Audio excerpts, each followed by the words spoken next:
Hello students, in this video we will learn about current electricity of class 12th. We know that when charge is at rest or charge is static, it is called static electricity. When this charge move or when this charge is dynamic, then it is called current electricity. The study of charge in motion is called current electricity. Is called current electricity.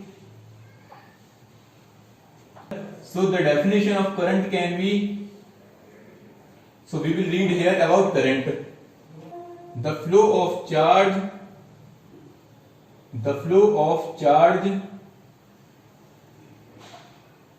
through any cross section area of conductor in any unit time is called electric current. इसको हम समझते हैं क्या है। जैसा हम जानते हैं ये कंडक्टर, इसके अंदर बहुत सारे इलेक्ट्रॉन्स हैं, उनको हम चार्जेस कहते हैं। ठीक है, ये इलेक्ट्रॉन्स इस टर्मिनल से इस टर्मिनल की तरफ मूव कर रहे हैं, यानी कि पॉइंट ए से पॉइंट बी की तरफ मूव कर रहे हैं। जब हमने इसको बैटरी से कनेक्ट कर दिया है, इसको ये एक बैटरी से कनेक्टेड कंडक्टर है, तो इसके अंदर के जो इलेक्ट्रॉन्स होंगे वो ए पॉइंट से बी पॉइंट की तरफ मूव कर रहे हैं। तो इसका हमने क्रॉस सेक्शन एरिया ले लिया है। इस क्रॉस सेक्शन एरिया से जितने भी चार्जेस किसी यूनिट टाइम में पास होंगे, ओके, इस क्रॉस सेक्शन एरिया से अगर हम देखें, अगर 2 चार्जेस पास हो रहे हैं 1 सेकंड में, तो इलेक्ट्रिक करंट पास होगा जो भी होगा 2 एम्पियर। अगर 5 इलेक्ट्रॉन्स पास हो रहे हैं, ठीक है, तो 1 सेकंड में तो 5 एम्पियर। कैसे? क्योंकि करंट की डेफिनेशन हो जाती है current equals to charge upon time या flow of charge upon time.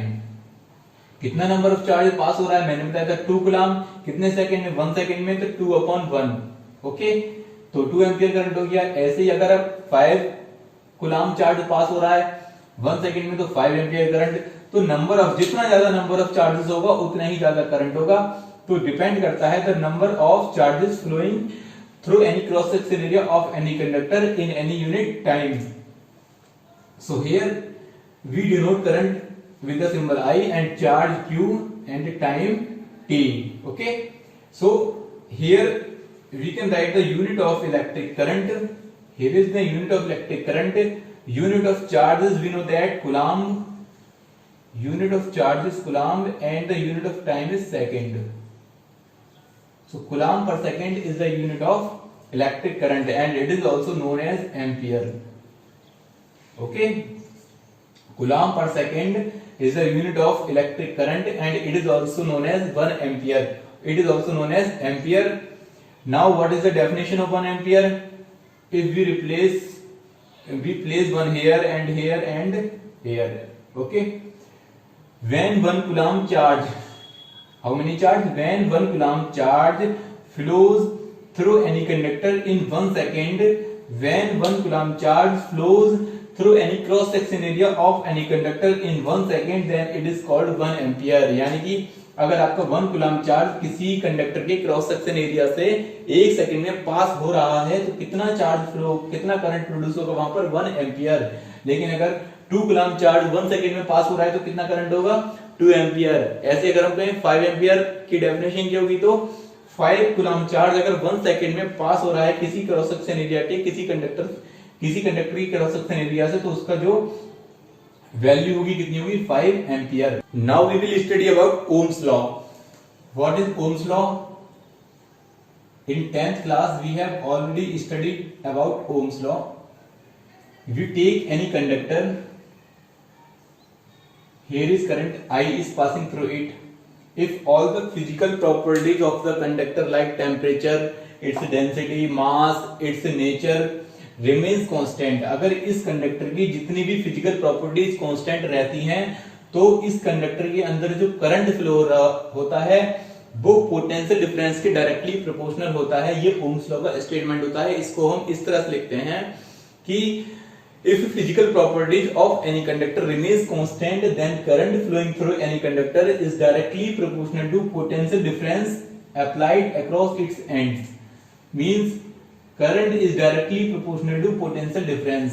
Here current I is directly proportional to potential difference. ये कंडक्टर था कोई, मैंने मान लिया यहाँ पर एक कंडक्टर है और इसको हमने किसी V वोल्ट की बैटरी के साथ कनेक्ट कर दिया था. Okay, so when potential difference is increased, then current also will increase, and when potential difference will decrease, then current also will decrease. So to measure of potential difference we will study different circuit, but here to understand Ohm's law we can consider this simple diagram. So according to Ohm's law we have studied that current is directly proportional to potential difference. Again, in this equation we can write this potential difference to the left side and current I to the right side. इसको इधर लिख लेंगे और इसको इस side लिख लेंगे. इसके बाद अगर प्रोपोर्शन का सिंबल हम हटाते हैं तो यहां पर एक कांस्टेंट हमारा आ जाता है R. Here R is a constant. Here R is a constant. It is called resistance. It is called resistance. इसको रेजिस्टेंस कहते हैं. तो यहां से रेजिस्टेंस की प्रॉपर्टी आ जाती है. अब यहां से हम V इक्वल्स टू IR जो फॉर्मूला हमारा आया है, यहां से हम दो स्टेटमेंट देख सकते हैं कि I is proportional to V and I is inversely proportional to R. मतलब current is directly proportional to potential difference. If potential difference will increase in any conductor, then current also will increase, and current is inversely proportional to resistance. Now what is resistance? We will discuss about resistance. Resistance, it is the property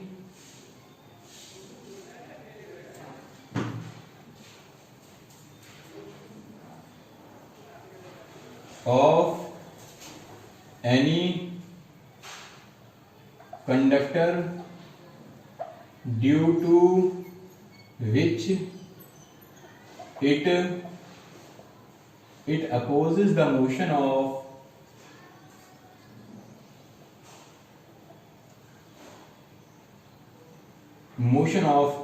it flow of current through it. Means resistance किसी conductor की वो property होती है जिसकी वजह से ये अपने अंदर फ्लो होने वाले करंट का अपोज करता है. मीन्स रेजिस्टेंस अगर ज्यादा है तो करंट की वैल्यू कम होगी. जितना हाई रेजिस्टेंस होगा करंट उतना ही कम होगा. Means resistance is inversely proportional to I. और यहां से भी हमने यही लिखा था कि I is inversely proportional to R. लेकिन हम यहाँ ये नहीं कह सकते कि resistance is inversely proportional to I. हम यहाँ पर यही कहेंगे कि I is inversely proportional to R, क्योंकि रेजिस्टेंस जो होता है वो यहां से अगर हम देखें तो रेजिस्टेंस R इक्वल्स टू आएगा B अपॉन I. तो रेजिस्टेंस यहाँ पर हम ये नहीं कह सकते कि resistance is directly proportional to V और resistance is inversely proportional to 1 upon I. ये कहना हमारा गलत होगा. क्यों? क्योंकि रेजिस्टेंस पोटेंशियल डिफरेंस और करंट पर डिपेंड नहीं करता है. ये कंडक्टर की खुद की अपनी एक प्रॉपर्टी होती है जिसकी वजह से वो कंडक्टर के अंदर करंट का अपोज करता है. तो रेजिस्टेंस पोटेंशियल डिफरेंस के या रेजिस्टेंस करंट के डायरेक्टली या इनवर्सली प्रोपोर्शनल नहीं होता. हम ये नहीं कह सकते, लेकिन हम ये जरूर कह सकते हैं कि यहां से कि current is inversely proportional to R. लेकिन इसका मतलब ये नहीं होगा कि आप R को इधर भेज दें, I को इधर भेज दें कि resistance is inversely proportional to current. ये कहना गलत होगा. तो यहां हमने फॉर्मूला देखा, रेजिस्टेंस का फॉर्मूला होता है R equals to V upon I. यहां से अगर हम यूनिट निकालना चाहें तो ये पोटेंशियल डिफरेंस की यूनिट हम जानते हैं होती है वोल्ट और करंट की यूनिट होती है एम्पियर, वोल्ट पर एम्पियर. ओके, इसको हम कहते हैं शॉर्ट में ओम. मींस रेजिस्टेंस की जो यूनिट होती है, रेजिस्टेंस की यूनिट जो होती है वो होती है ओम. और ओम की एक्सपेंडेड फॉर्म या हम कह सकते हैं कि वोल्ट पर एम्पियर की शॉर्ट फॉर्म होती है ओम. इसको हम ओम कहते हैं. अगर हम यहाँ पर 1 रख दें और यहाँ भी 1 और यहाँ भी 1 रख दें, ठीक है। तो 1 ओम की डेफिनेशन हम फाइंड कर सकते हैं। 1 ओम की डेफिनेशन क्या होगी? When 1 ampere current flows through any conductor on applying potential difference 1 volt across its ends. मतलब अगर ये कंडक्टर है, इस कंडक्टर में अगर हमने 1 एम्पियर करंट पास कराया है, कितना पोटेंशियल डिफरेंस अप्लाई करने पर? 1 volt, then its resistance will be 1 ohm. मतलब किसी कंडक्टर के एंड्स पर किसी कंडक्टर को 1 वोल्ट की बैटरी से, सेल से कनेक्ट कर दिया जाए और इसमें कितना करंट फ्लो हो? 1 एम्पियर करंट फ्लो हो, तो हम कह सकते हैं कि इसका रेजिस्टेंस कितना होगा? 1 ओम। तो अगेन इसकी definition, when 1 volt potential difference is applied across the ends of the conductor and 1 ampere current flows through it, then the resistance of the conductor will be 1 ohm। तो मेजरमेंट ऑफ रेजिस्टेंस, रेजिस्टेंस का measurement करने के लिए मैंने यहाँ पर एक circuit diagram बनाया है। इसके अकॉर्डिंग यहाँ पर एक वोल्ट मीटर हमने रेजिस्टेंस के साथ पैरेलल में कनेक्ट किया है और जो एमीटर है ये हमने इसके बैटरी के साथ सीरीज में कनेक्ट किया है। एमीटर को हमेशा बैटरी के साथ सीरीज में कनेक्ट किया जाता है क्योंकि इससे हम करंट मेजर करते हैं और करंट जो होता है वो सर्किट में सीरीज में सेम रहता है, ये हमें पता है। और वोल्ट मीटर रेजिस्टेंस के साथ हमेशा पैरेलल में कनेक्ट किया जाता है क्योंकि जो पोटेंशियल डिफरेंस होता है वो पैरेलल में कैसा रहता है? सेम रहता है। तो जिस पूरे सर्किट में जितना पोटेंशियल डिफरेंस होगा वही इस वोल्ट मीटर पर आएगा। और दूसरी बात, एमीटर का रेजिस्टेंस क्वेश्चन आता है, एमीटर का रेजिस्टेंस कैसा होता है? एमीटर का रेजिस्टेंस होता है बहुत ही नेग्लिजिबल, क्योंकि हमने अभी पढ़ा था कि एमीटर करंट जो होता है वो रेजिस्टेंस पर डिपेंड करता है और एमीटर से हम करंट मेजर करते हैं। अगर रेजिस्टेंस की वैल्यू ज्यादा होगी तो करंट की वैल्यू कम आएगी।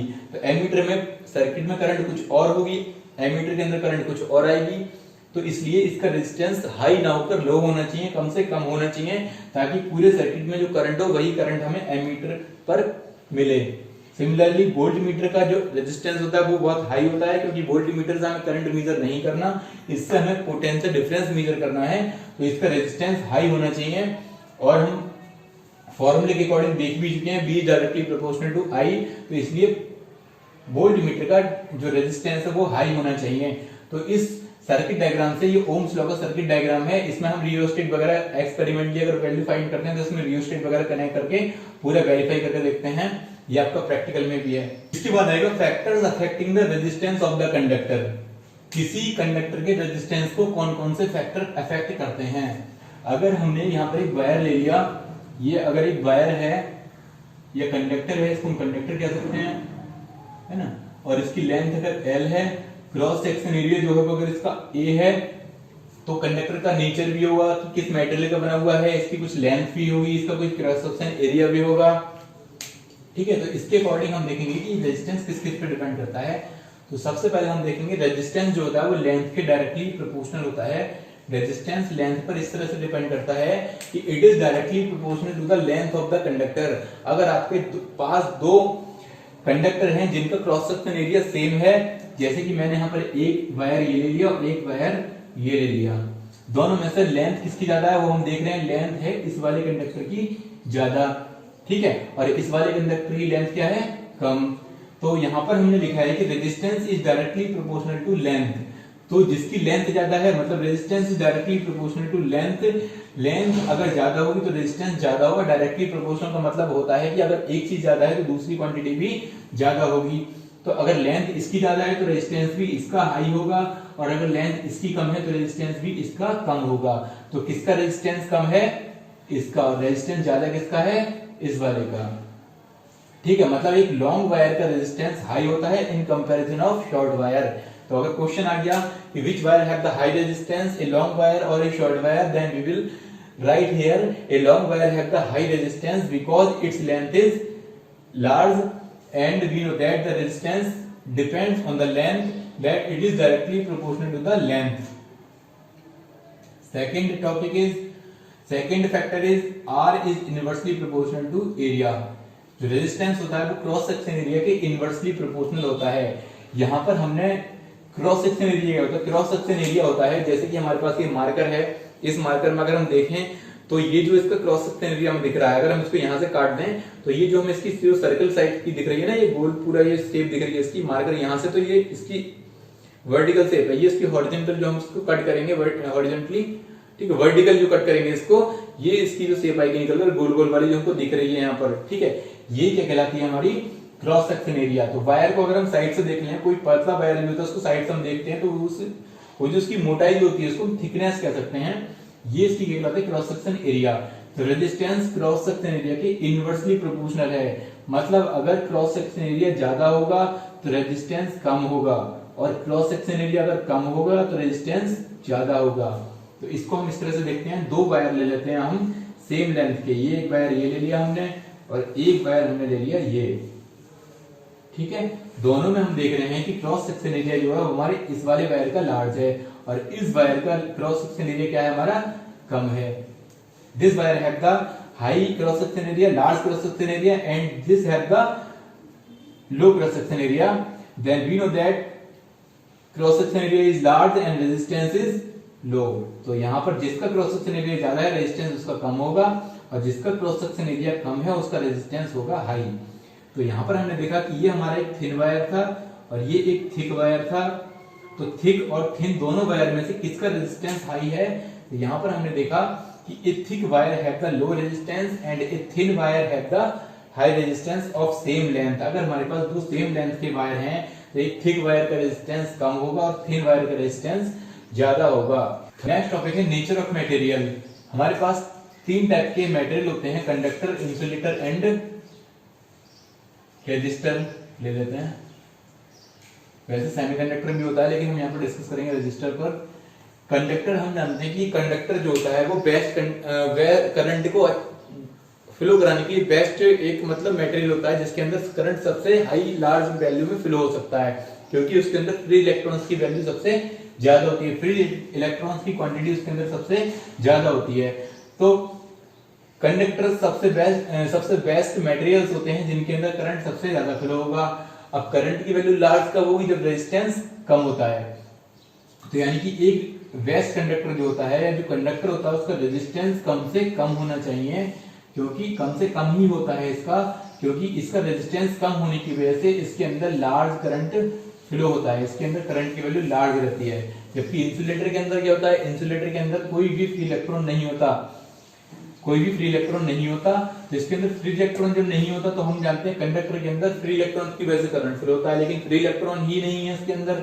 जब फ्री इलेक्ट्रॉन इसके अंदर नहीं है तो करंट भी फ्लो नहीं होगा, यानी कि इसका रेजिस्टेंस बहुत ज्यादा लार्ज होता है जिसकी वजह से इसके अंदर करंट फ्लो नहीं होता। बहुत ज्यादा लार्ज का मतलब हम डबल एरो लगा सकते हैं, ठीक है। और रेजिस्टर का क्या होता है, रेजिस्टर एक मटेरियल होता है, एलॉय भी हम कह सकते हैं, या रेजिस्टर वो सारे मटेरियल्स हैं जिनका रेजिस्टेंस बहुत ज्यादा हाई होता है, ठीक है। मतलब इंसुलेटर का तो इनफिनाइट होता है, लगभग अप्रोक्सीमेट कितना इनफिनाइट, इसके अंदर करंट कभी फ्लो नहीं होगा, करंट की वैल्यू इसके अंदर जीरो समझो। लेकिन रेजिस्टर जो होता है इसके अंदर करंट जो रेजिस्टेंस की वैल्यू होती है रजिस्टर के अंदर वो लार्ज होती है, लेकिन इसके अंदर करंट फ्लो हो सकता है। करंट जब फ्लो होता है तो इसके अंदर तो ये हीट भी करते हैं, जैसे हम हीटर का वायर ले लेते हैं जो कि नाइक्रोम को बना हुआ होता है, ये एक रेजिस्टर होता है और इसका रेजिस्टेंस इतना हाई होता है कि ये करंट का इतना ज्यादा अपोज करता है कि वो उन, जैसे हम जानते हैं रेजिस्टेंस के अकॉर्डिंग जब किसी कंडक्टर में करंट फ्लो होता है तो उसके अंदर जो इलेक्ट्रॉन्स होते हैं वो जो मूविंग इलेक्ट्रॉन्स होते हैं उनकी मोशन का अपोज करते हैं, और मूविंग इलेक्ट्रॉन्स की मोशन का जब अपोज होता है तो उनको फ्रिक्शन फोर्स लगता है जिसकी वजह से हीट क्रिएट होती है और उस हीट की वजह से कंडक्टर हीट करने लगता है। तो रेजिस्टर्स के अंदर यही होता है बिल्कुल सेम कि ये हीट करने लगते हैं। और बिल्कुल हीटर में, और हम बल्ब का टंगस्टन ले लेते हैं, वायर जो भी होता है उसके अंदर सबके अंदर हीट बहुत ज्यादा इफेक्ट करता है। तो ये हमारे फैक्टर्स थे। एक फैक्टर हमारा और रह गया है जो कि होता है टेम्परेचर। तो रेजिस्टेंस जो होता है टेम्परेचर पर डिपेंड करता है। ये जो हमारा टॉपिक है इसको हम आगे भी और ब्रीफली पढ़ेंगे, लेकिन यहाँ पर मैं बता देता हूँ कि रेजिस्टेंस टेम्परेचर पर डिपेंड करता है, और ये डिपेंड इस तरह से करता है कि टेम्परेचर इंक्रीज होने पर रेजिस्टेंस भी इंक्रीज होता है, यानी कि रेजिस्टेंस टेम्परेचर की डायरेक्टली प्रोपोर्शनल हो गया एक तरीके से, ठीक है। किसी भी कंडक्टर में जब करंट फ्लो होता है तो जैसे जैसे उसके अंदर टाइमिंग बढ़ती जाती है, रेजिस्टेंस इंक्रीज होता है, टाइमिंग इंक्रीज होती है, ठीक है, तो उसका रेजिस्टेंस की जो वैल्यू होती है वो भी इंक्रीज होती जाती है काफी टाइम यूज करने के बाद। तो रेजिस्टेंस जो होता है वो टेम्परेचर के डायरेक्टली प्रोपोर्शनल होता है। तो ये हमारे 4 फैक्टर थे। तो इस तरह से हमारा टॉपिक यहीं फिनिश होता है। थैंक्स।